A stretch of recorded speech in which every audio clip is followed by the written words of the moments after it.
전라북도 보호소 제9-0015 풍남동 은행나무 제2장 은퇴 후 연촌의 행적 1451년 10월 29일 이문관 직제학에서 은퇴한 연촌 최덕지가 1455년 4월 5일 전주 완동구제에서 돌아가실 때까지 3년 4개월 사이에 무슨 일이 일어났는지 살펴본다. 반갑습니다. 여수입니다. 오늘은 두 번째 단원으로서 1451년에 연촌이 벼슬에서 물러난 후에 어떤 일이 일어났는지에 대해서 알아보도록 하겠습니다. 전주채시 연촌공파 후손이라면은 연촌에 대해서 누구나 다 잘 알고 있을 것 같으면서도 사실 구체적으로 들어가면은 아는 사람이 별로 없는 두 가지 의문점이 있어요. 첫째, 집집마다 할아버지가 손자를 무릎에 앉혀놓고 가르쳐 오기를 연천공은 사육신보다도 훌륭하신 분이다 이렇게 했는데, 정작 연촌이 어째서 사육신보다 훌륭한지는 안 가르쳐 줬어요. 그러니까 그 이유를 몰라. 나도 어려서 할아버지로부터 그리 배웠거든요. 근데 이제 제 생각에는 그때 연천공이 사육신보다 훌륭한 분이라면 당연히 교과서에 이름이 나와야 될 건데, 교과서에는 사육신은 이름이 다 나오는데 연촌 할아버지는 안 나오거든요. 그게 왜 안 나오는가 의심도 제가 했었어요.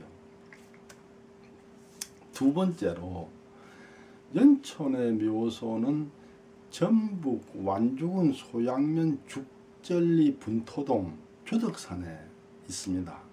근데 연천공의 부인 평양조씨 묘소는 전남 영암군 신북면 용산리 척동에 있습니다. 그 이유가 뭐냐는 거죠. 옛날에 중랑장공파 종회장을 지내시고 돌아가신 봉사군 경리파 24세 관호씨가 저한테 오래전에 물었어요. 연촌 묘소를 영암에서 운구를 해왔는가 아니면 이장을 한 건가 하고 질문을 하셨는데, 그땐 제가 공부가 부족해 가지고 대답을 못했어요. 연촌은 1451년 그러니까 문종 1년 10월 29일 날 은퇴상소의 윤허를 받았고, 11월 8일 날 한강변에서 송별년을 벌려가지고 저명인사 수십 명, 40몇 명이 지어준 글이 연촌유사에 다 전해오고 있죠. 그리고 연촌은 은퇴 3년 4개월 만인 1455년 단종 3년 4월 5일에 돌아가셨어요. 그러니까 은퇴하실 때 나이가 이미 68세니까 특별한 이유가 없다면 영암에서 돌아가셨다고 봐야겠죠. 근데 묘소가 주덕산에 있으니까 관호씨 생각에는 400리길을 운구를 해왔든지 아니면 먼저 영암에다가 장사를 지냈다가 전주로 이장을 했든지 둘 중 하나 아니겠느냐 이렇게 생각하시는 거죠. 그런데 거기서 이제 문제가, 그렇다면은 평양조씨도 같이 운구를 해오거나 이장을 해야 되지 왜 평양조씨는 용산이 척동에라 남겨뒀느냐 하고 물으면은 할 말이 없어요. 연촌이 영암으로 은퇴한 지 3년 4개월 만에 돌아가셨는데 그 사이에 무슨 일이 일어난 걸까요? 그리고 당연히 영암에 있어야 될 것 같은 생각이 드는 묘소가 왜 주덕산에 있는가? 오늘 제가 거기에 대해서 명쾌한 답을 제가 드리도록 하겠습니다. 박수채가 지은 제연촌 선생유사 후에 적혀있기를 무릇 선비는 지극한 덕을 통해서만 세상의 모범이 될 수 있는 것인데, 사람들은 간혹 그 사람이 어질다는 사실은 알면서도 어떤 이유에서 어질다는 평가를 받고 있는지에 대해서는 자세하게 알지 못하는 경우가 많다. 연천공파 일가들하고 얘기를 나눠보면은 연천공이 굉장히 위대한 분이다 이렇게 말해요 다들. 근데 정작 연천공 업적이 뭡니까 하고 보면은 제대로 대답하는 사람이 없어요. 이유는 그 박세채가 말하는 것처럼 연천의 업적이 숨겨져 있어 가지고 보통 사람으로서는 알아내기 어렵기 때문입니다. 그러나 직설적으로 연촌이 요일을 했다고 적어놓지를 않았을 뿐 연촌이 은퇴한 후의 행동에 관해서는 이런 일을 했을 거라고 추정되는 내용이 굉장히 많은 문헌에 적혀 있습니다. 현석 박세채는 그 소롱의 영수예요. 그리고 우의정 자의정을 툭 거친 분이고 이른바 명문 그 반남박씨 가문 출신인데 1683년 숙종 9년에 지은 제연촌 선생 유사후라는 글에서 다음과 같이 적었습니다.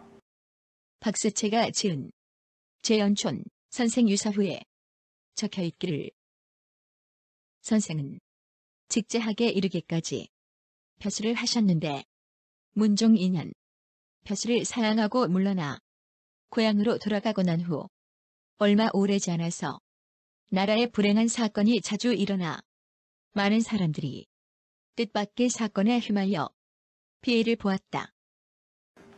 또 오곡제 송상기는 대저학, 대사헌, 예조판서, 판돈령 부사 이런 아주 고위 관료를 많이 역임한 사람인데 1714년 숙종 40년에 지은 그 녹동서원기에 다음과 같이 적었습니다. 송상기가 지은 녹동서원기에 적혀있기를 존심양성의 이치를 깊이 있게 성찰하여 사물의 이치를 깨달았기 때문으로 그 가득 찬 깊이가 매우 정밀하고 또 적절하였기 때문인즉 그 뒤에 나타난 결과가 비록 어떤 사람은 살게 되었고 또 어떤 사람은 죽게 되었다고 할지라도 그것은 같은 뜻을 가진 사람들끼리 서로 간의 주거니 받거니 하면서 온갖 변화를 일으킨 것에 불과할 뿐이다.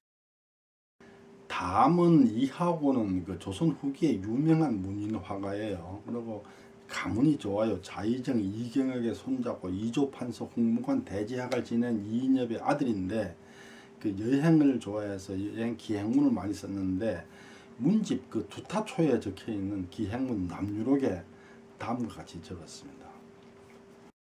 이 학원이 문집 두타초에 수록된 남유록에 적혀있기를 1451년 문종 1년과 1453년 단종 1년에는 나라에 변고가 많았는데 선생만이 홀로 초연하게 물에 물러나 있으면서 세상이 쳐놓은 그 물에 걸리지 아니하였으니 실로 대단히 고상하고 명철한 지혜가 있었던 것이다. 나와 기현정은 그 유명한 성리학자 기대성의 후손입니다. 그리고 대사헌 공조판서 이런 걸 역임하신 분인데 1774년 그 남원의 주암사를 건립하는 그 기념 행사장에서 지은 최연촌 선생 화상기라는 글에서 다음과 같이 적었습니다.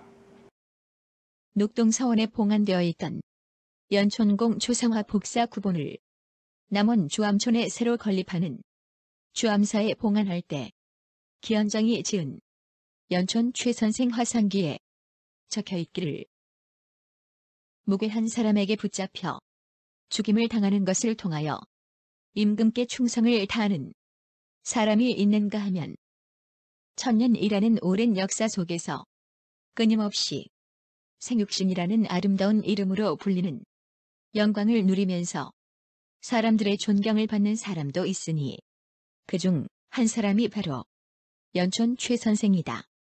기현정은 연촌수사에 수록된 그 존양루 차운을 지은 기근의 후손이에요.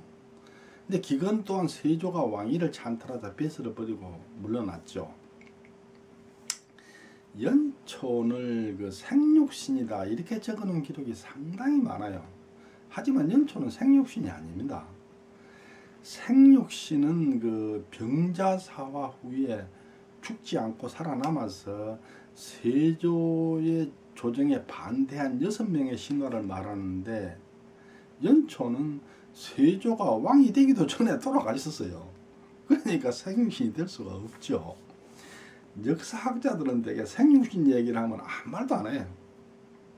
왜냐하면은 그 사람들이 뭐 이런 행실을 했다는데 그걸 증명할 수 있는 물증이 없어요. 예를 들자면은 관란 원호는 단종이 죽으니까 토굴 속에 들어가서 3년상을 치렀고, 이맹재는 집 밖에 나가지 않고 청맹관이 행세를 했고, 조련은 낚시질로 세월을 보냈다는데 어째 후손들이 그리 주장을 할 뿐이지 뭐 실제 그렇게 했다는 물증이 없잖아요.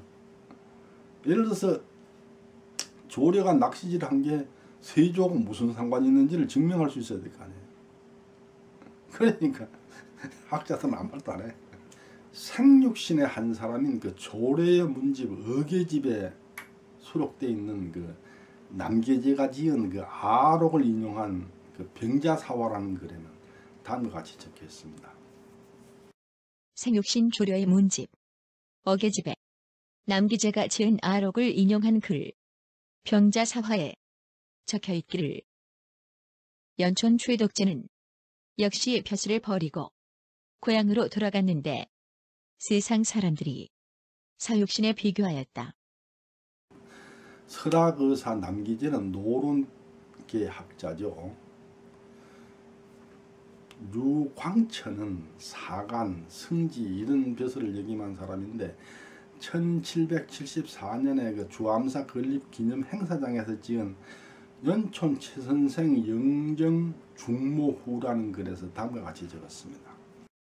녹동서원에 봉안되어 있던 연촌공 조상화 복사 구본을 남원 주암촌에 새로 지은 주암사에 봉안할 때 유광천이 지은 연촌 최선생 영장 중모후에 적혀 있기를, 내가 생각하기에 사육신의 충성스런 죽음은 매우 슬픈 일이며 또 오랜 세월을 두고 영원토록 어두움 속에서 그 빛이 찬란하게 빛나서 태양과 밖기를 다툰다고 평가할 만하지만, 만약 사건이 벌어지기 전에 그 비밀을 미리 알아서 벼슬을 버리고 물러나 세상과 인연을 끊고 초연하게 살아간 것으로 인하여 화를 당한 사람이 당시에 6명이 있었으니 그중 한 사람이 바로 연촌 선생이시다.